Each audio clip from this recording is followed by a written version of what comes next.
заколнувам дека ќе се борам со сите свои сили за слободата на Македонија.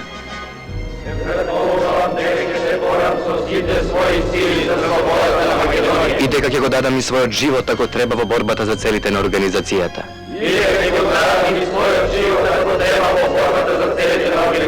Нека бидам убиен од овој револвер и оваа кама што ги целивам, ако ја прекршам светата заклетва.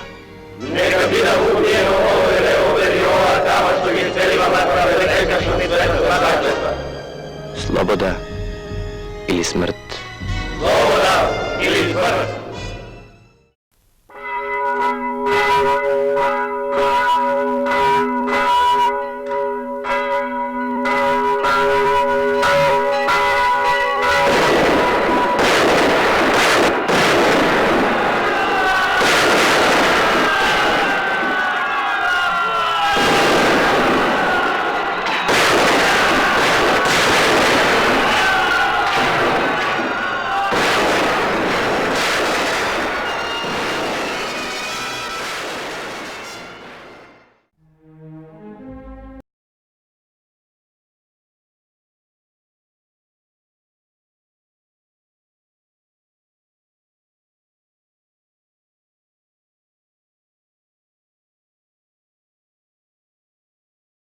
Во новосоздадените општествено-политички и економски услови во Бугарија продолжила и натаму да игра значајна политичка улога во национално-ослободителната борба на македонскиот народ. Наоѓајќи се во состојба на присилна одвоеност од својата татковина, македонската емиграција и во новите тешки услови во Бугарија ги пројавувала своите национални и револуционерни стремежи. Таа не го признавала распарчувањето на Македонија меѓу соседните држави и покажувала силна желба за постигнување на нејзина државно-политичка независност. Главни револуционерни македонски организации кои нелегално действувале во границите на Бугарија биле ВМРО Автономистичка на Тодор Александров, Македонска федеративна револуционерна организација, ВМРО Михајловистичка, ВМРО Протогеровистичка и Македонската младинска тајна револуционерна организација.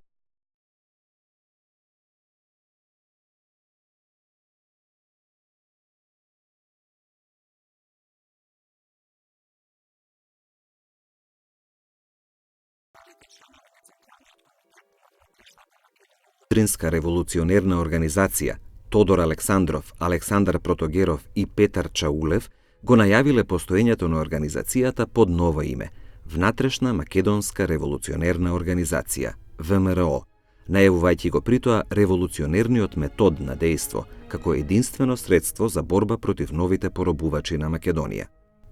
Активноста на раководството на ВМРО особено ќе се манифестира со барањата за ослободување на Македонија и создавање на посебна македонска држава, а особено преку вооружените акции во Вардарскиот дел на Македонија, со што постојано ги вознемирувал балканските влади и европските дипломатски кругови, представувајќи истовремено најголема опасност за мирот на Балканот. Во својот прв мемоар, испратен до председателот на Париската мировна конференција од 1 март 1919, ВМРО им дала на знаење на европските сили победнички во војната дека за да има мир и спокојство на Балканот, потребно е Македонија да се зачува неподелена и во никој случај да не се остави под власта на Србија и Грција, најавувајќи го своето револуционерно действување со заканата дека нема да има мир на Балканот доколку не бидат прифатени нејзините барања.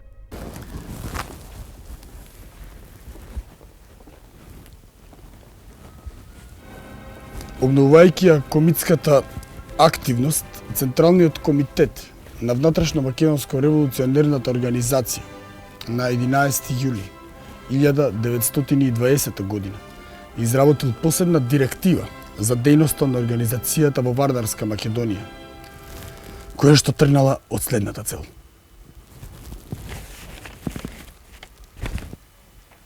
Целта на организацијата останува иста – извојување на слобода под форма на автономија или независност на Македонија во своите етнографски и економски граници.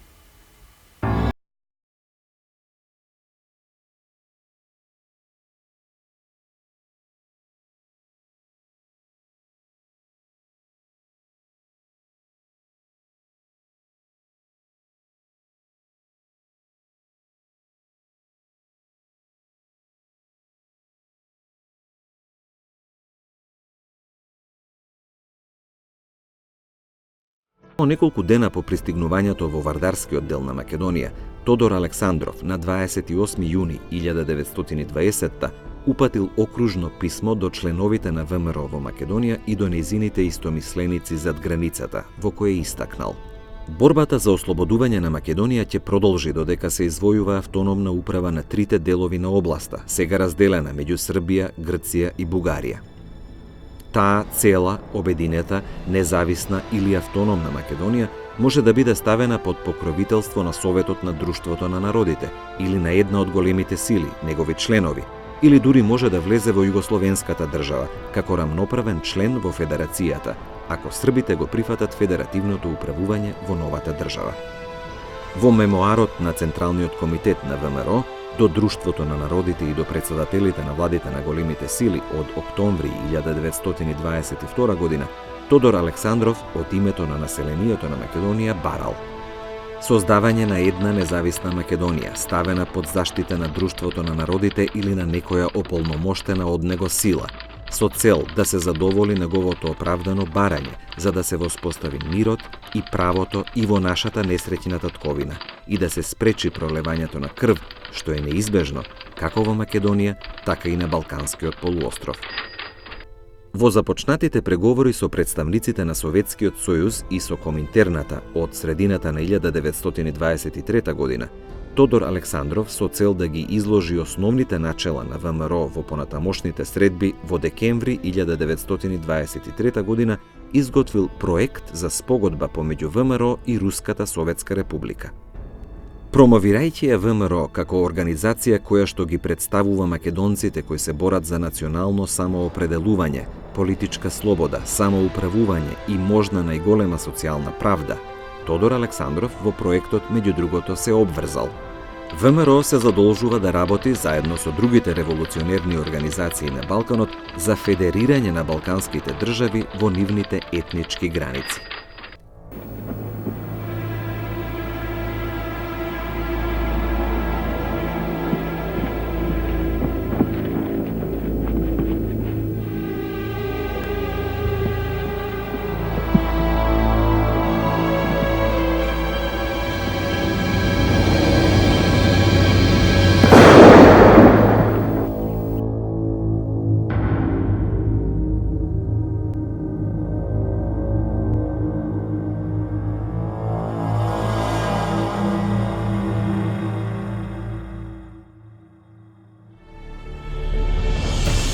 Од почетокот на 1924 година па до убиството на Тодор Александров на крајот на август истата година, мощне присутни се неговите залагања за обединета, самостојна и независна Македонија.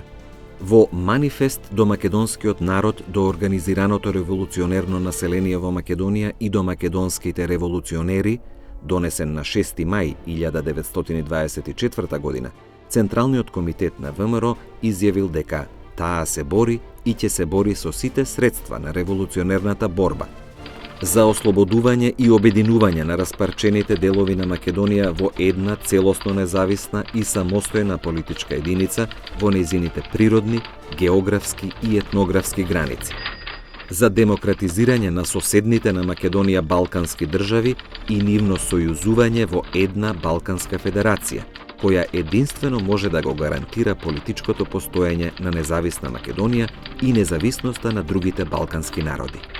Во последниот дипломатски настап пред светската политичка јавност, Тодор Александров во меморандумот на Централниот комитет на ВМРО до Друштвото на народите и до владите на сите држави од август 1924 година ги уверувал големите сили дека ВМРО ќе биде првата која што ќе го поздрави пресвртот во внатрешната политика на Југославија во однос на Македонија. Ќе биде среќна да соработува како легална партија за заздравувањето и развитокот на една федерална југословенска држава, во која Македонија ќе се вклучи како верен член. А што се однесува до методите за остварување на крајната цел за ослободување на Македонија и создавање на посебна држава, тие главно биле вооружена борба со комитски чети и акции и легална борба со политички средства, слободни избори и право на создавање на македонски политички партии. Средствата и методите што почнала да ги применува автономистичката ВМРО на Тодор Александров наишле на отворени несогласувања и отпори од страна на одделни револуционерни сили во редовите на македонската емиграција. Спротивностите и идејните превирања во самата организација нараснале со подпишувањето на Тиранскиот протокол на 1 декември 1921 во Тирана од страна на членот на Централниот комитет на ВМРО Александар Протогеров со раководството на Македонската емигрантска федеративна организација на чело со доктор Филип Атанасов. Протоколот бил подпишан со желба за обединување на македонските револуционерни сили и започнување на заедничка револуционерна дејност во Македонија, со основање база во Албанија за Западна Македонија, а со цел дејствување на ВМРО за независност на целосна Македонија.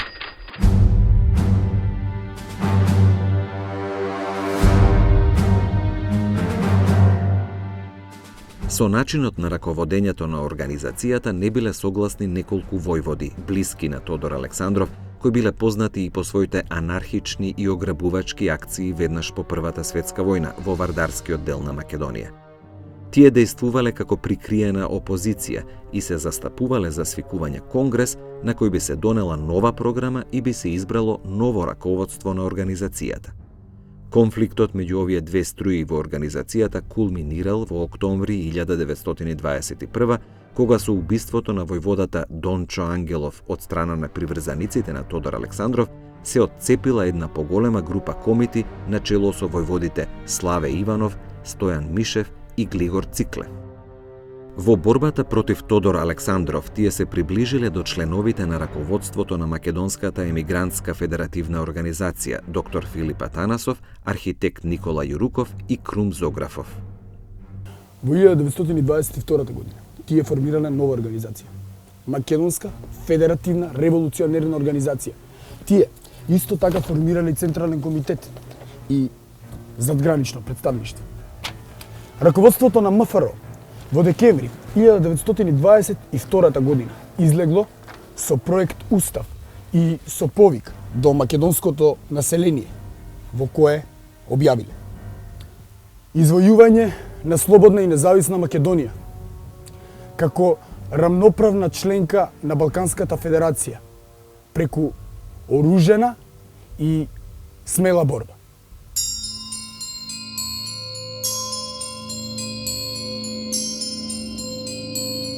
Раководството на Македонската федеративна револуционерна организација тесно соработувало со земјоделската влада на Александар Стамболиски, а во недостиг на материјални средства стапило во контакт со дипломатските представници на кралството на СХС во Софија. При тоа бил постигнат договор за давање средства на МФРО за водење борба против автономистичката ВМРО, дозволување премин на федералистички чети на територијата на кралството на СХС, продолжување на борбата против ВМРО и за давање амнестија за сторените дела за време на Првата светска војна. Борбата меѓу приврзаниците на МФРО и автономистичката ВМРО во текот на 1922 година се пренела на територијата на Вардарска Македонија. Во средината на јуни 1922 бројот на комитите припадници на федералистичките чети што преминале во Вардарска Македонија изнесувал 160 луѓе. Во мај 1922 година четите на МФРО се зацврстиле во Неврокоп и во Ќустендил, претворувајќи ги во најголеми центри на федералистичкото движење во Бугарија и најголеми упоришта против политиката на автономистичката ВМРО. Во октомври 1922 година автономистичките чети на ВМРО го нападнале Неврокоп и ги протерале федералистичките чети на чело со Тодор Паница.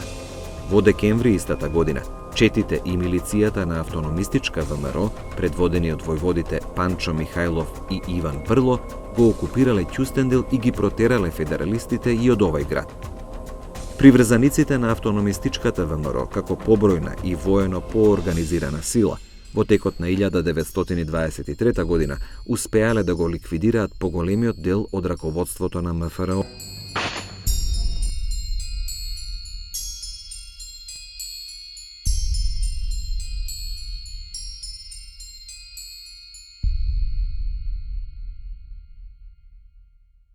Во пролетта 1923 војводите Стојан Мишев и Глигор Циклев преминале во Вардарскиот дел на Македонија и се ставиле на располагање на државните власти на кралството на СХС во борбата против автономистичките чети на ВМРО и во тероризирањето на македонското население.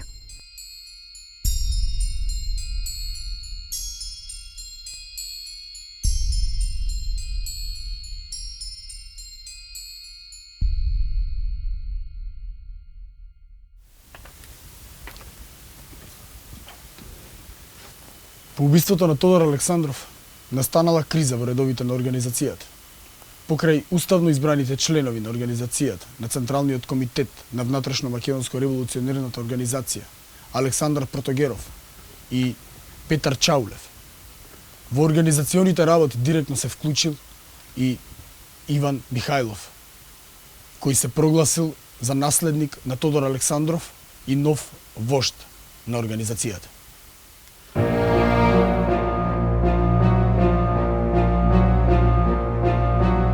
Запознавајќи ги македонската емиграција во Бугарија и европската општествена јавност со основните насоки на дејствувањето на ВМРО по смртта на Тодор Александров, Иван Михајлов уште во октомври 1924 година ги изложил основните програмски цели на организацијата.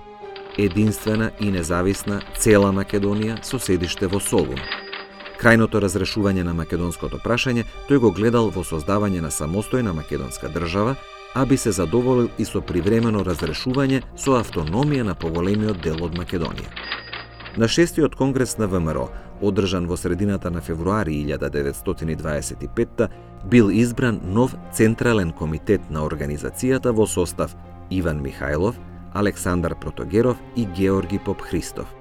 Конгресот ги потврдил дотогашниот устав и правилник на организацијата, според кој целта на ВМРО и натаму останала иста – борба за обединување на поделена Македонија во нејзините географски граници и извојување на политичка автономија. Според правилникот на ВМРО, организацијата ја раководел Централниот комитет, составен од 3 нелегални членови, рамноправни и еднакво одговорни. По 6-тиот конгрес на ВМРО, Централниот комитет и натаму останал врховен организатор и главен управен орган во раководењето со општата дејност на организацијата во 3 делови на Македонија – Пиринскиот, Вардарскиот и Егејскиот.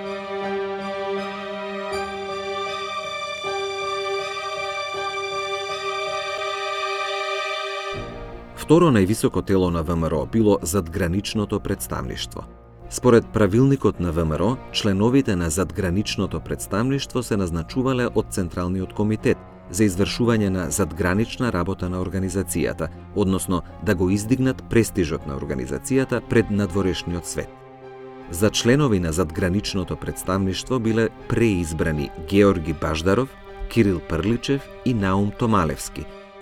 На 9 март 1925 новиот состав на Централниот комитет на ВМРО пред општествената јавност во Бугарија и македонската емиграција во оваа земја излегол со декларација во која ги изнел целите, средствата и методите на идното дејствување на организацијата.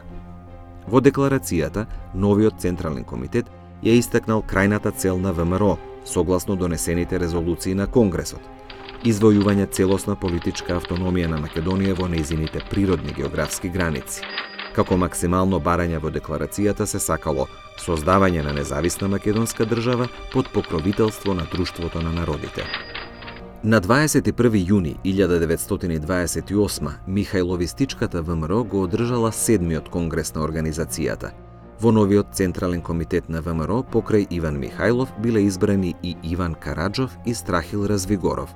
На конгресот, новото раководство на Централниот комитет донело посебна резолуција за остварување на принципот на севкупноста и автономијата на Македонија. Михајловистичката ВМРО го претворила Пиринскиот дел на Македонија во основна база на организацијата, односно во главен воен, регрутен и материјално-финансиски извор на организацијата. Основните цели што требало да ги има овој дел на Македонија, според Иван Михајлов, биле да служи за воена база за префрлување на вооружените чети на организацијата преку границата и да представува основен извор за материјални средства потребни за револуционерната борба за поробена Македонија. Во остварувањето на идејата за независна Македонија, раководството на Михаеловистичката ВМРО, Пиринскиот дел на Македонија го гледала како основно јадро за обединување со другите делови на Македонија. Во документите на оваа организација, особено од 1933, Пиринскиот дел на Македонија се именувал како Пиемонт на идната обединета Македонија. Во април 1932 бил одржан 8-миот последен конгрес на Михаеловистичката ВМРО. За членови на новиот Централен комитет биле избрани Иван Михајлов, Владимир Куртев и Георги Настев. Конгресот донел резолуција во која била потврдена целта на организацијата во борбата за автономија или самостојност на Македонија. Од 12 до 14 февруари 1933 раководството на Михаеловистичката ВМРО организирала голем македонски собир во Горна Џумаја.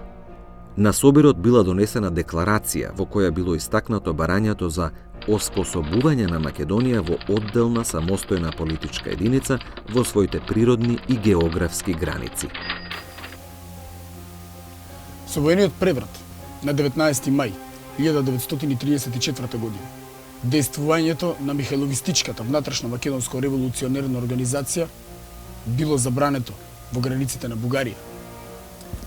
По превратот, Михаеловистичката внатрешна македонско револуционерна организација престанала формално да действува, изгубувајќи улогата на значаен фактор во внатрешната политика на Бугарија.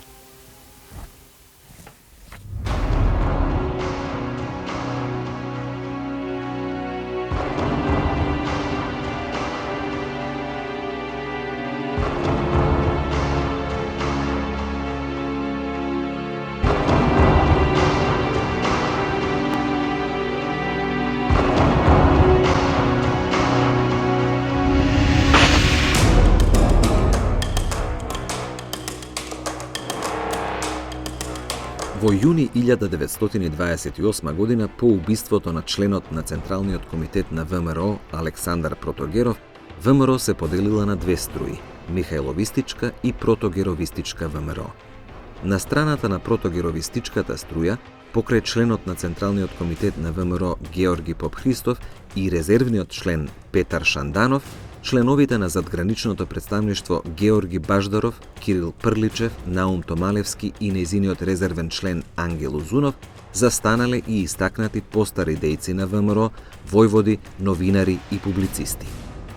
Во средината на македонската емиграција во Бугарија, Протогеровистичката ВМРО единствено имала влијание кај Охридското, Битолското, Душевското и Струмичкото братство, а во градовите само во Варна македонската емиграција била на нејзина страна. Протогеровистичката ВМРО продолжила да го поддржува традиционалниот начин на действување преку четништво, не прифаќајќи ја новата тактика на Иван Михајлов преку атентати. Немајќи поддршка кај македонската емиграција во Бугарија, таа немала ниту сили, ниту средства да организира поголеми чети, не само во Вардарскиот, туку и во Пиринскиот дел на Македонија, ограничувајќи се само на своите приврзаници околу раководството во Софија, каде била незината основна база. Во 1933 Протогеровистичката ВМРО во Софија располагала со над 40 групи со околу 150 души терористи. Во периодот од убиството на Александар Протогеров до распуштањето на организацијата во 1934, Михаеловистичката ВМРО и нанела голем удар на кадровската база на протогеровистите, ликвидирајќи ги нивните наистакнати представници. Во август 1931 Протогеровистичката ВМРО го одржала својот прв и единствен конгрес, на кој за членови на Централниот комитет биле избрани Петар Шанданов, Петар Трајков и Крстан Поптодоров. Во борбата за извојување слободна македонска држава, Протогеровистичката ВМРО останала приврзаник на традиционалната цел и уставната определба на организацијата за извојување автономна Македонија. Наскоро, паролата за автономна Македонија прераснала во рамките на Балканската федерација со основна цел ослободување на Македонија. Немањето на неопходни финансиски средства ја приморале Протогеровистичката, внатрешно македонска револуционерна организација, да бара нови, надворешни сојузници, пред се кај југословенските власти, кои биле заинтересирани да ја ослабат Михајловистичката внатрешна македонско револуционерна организација и затоа ја прифатиле како единствена можност и сила што можела успешно да му се спротивстави.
Дел на Македонија, Централниот комитет на ВМРО ја организирал на 4 централни петорки во Скопје, Битола, Охрид и Штип.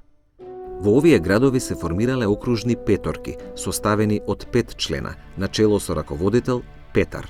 За реализирање на целите на оваа организација, Централниот комитет на ВМРО изработил и посебна инструкција за разузнавање на македонската младинска тајна револуционерна организација. Според инструкцијата, секој член требало да биде в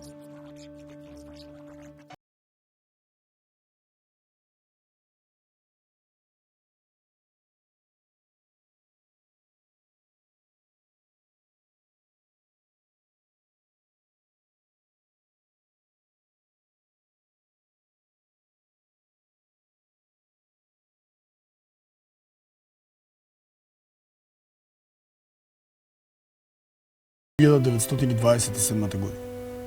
Соопсењето на раководството на Македонската младинска тајна револуционерна организација било прекинато функционирањето на овие младински организации, со што бил ставен и крајот на нивното действување на вардарскиот дел на Македонија.